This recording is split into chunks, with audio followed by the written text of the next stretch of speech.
Assalamualaikum warahmatullahi wabarakatuh.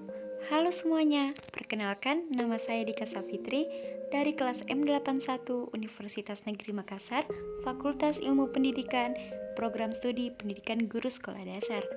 Video ini dibuat untuk memenuhi tugas akhir mata kuliah konsep dasar IPS dengan dosen pengampu Ibu Andi Dewi Riangtati SPD MPD.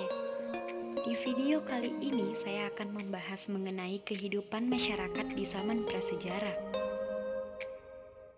Di zaman milenial, berbagai macam aktivitas manusia dilakukan dengan menggunakan bantuan teknologi seperti komputer. Misalnya, pembuatan banner, desain rumah, brosur, dan lain sebagainya. Tahukah kalian bahwa aktivitas manusia di zaman dulu, atau tepatnya manusia belum mengenal tulisan, dilakukan dengan bantuan alat sederhana seperti batu, tulang, dan tanduk binatang? Ada yang tahu salah satu alat dari batu itu sampai sekarang masih digunakan loh? Ya, salah satunya ialah cobek yang dipakai oleh ibu kalian ketika memasak. Dari kedua contoh aktivitas manusia tersebut, kehidupan masyarakat dibagi menjadi dua. Yang pertama zaman pra-aksara, yang dimana zaman ini belum mengenal tulisan. Dan yang kedua zaman aksara, dimana zaman ini orang-orang sudah mengenal tulisan. Zaman pra-aksara dibagi menjadi 5. Yang pertama, zaman Paleolitikum. Zaman Paleolitikum disebut juga dengan zaman batu tua.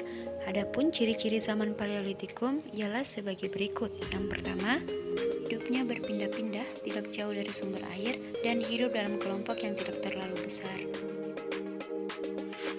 Benda-benda peninggalan di zaman itu bentuknya masih sangat sederhana, seperti kapak genggam, berkakas dari tulang, kapak berimbas, dan varkes. Zaman yang kedua ialah zaman Mesolitikum. Zaman Mesolitikum atau zaman batu madia adalah suatu periode dalam perkembangan teknologi manusia antara Paleolitik atau zaman batu tua dan Neolitik atau zaman batu muda. Zaman Mesolitikum memiliki ciri-ciri diantaranya ialah: yang pertama, sudah tidak nomaden. Yang kedua, sudah mempunyai kemampuan untuk bercocok tanam. Yang ketiga, mampu membuat kerajinan dari gerabah. Yang keempat, melakukan food gathering atau menghasilkan makanan sendiri.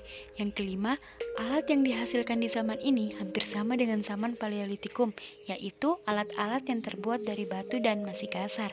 Dan yang terakhir, ditemukannya sampah dapur yang disebut dengan Cokonomendingar. Contoh alat yang ditemukan pada zaman ini ialah kapak genggam Sumatera, kapak pendek, dan pipisan.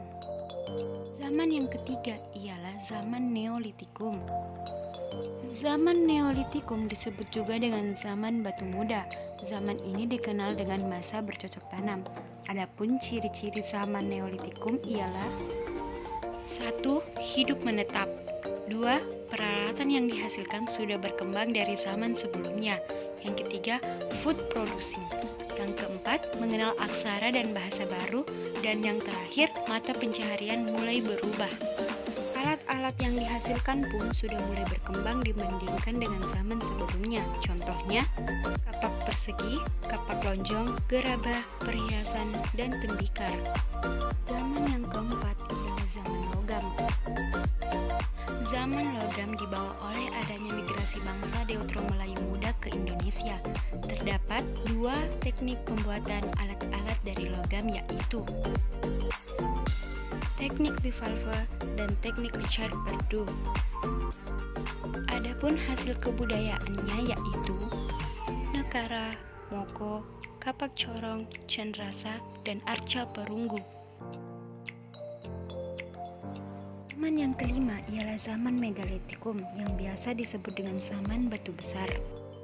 Zaman ini memiliki ciri-ciri yaitu mengetahui sistem pembagian kerja, memiliki pemimpin atau kepala suku, menggunakan sistem hukum rimba, yakni memilih yang terkuat dari yang terkuat, menerapkan sistem food producing atau bercocok tanam, sudah ada norma-norma yang berlaku, memanfaatkan logam untuk dijadikan peralatan sehari-hari, serta di zaman ini sudah mengenal kepercayaan, yakni animisme dan dinanisme.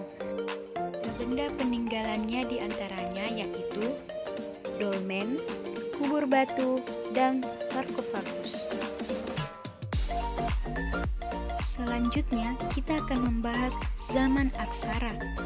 Zaman aksara adalah zaman di mana manusia sudah mengenal tulisan dan sudah dapat memahami tulisan tersebut.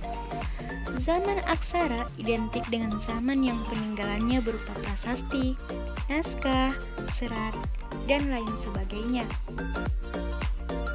Cukup sekian pembelajaran kita hari ini. Saya harap video ini dapat bermanfaat ya.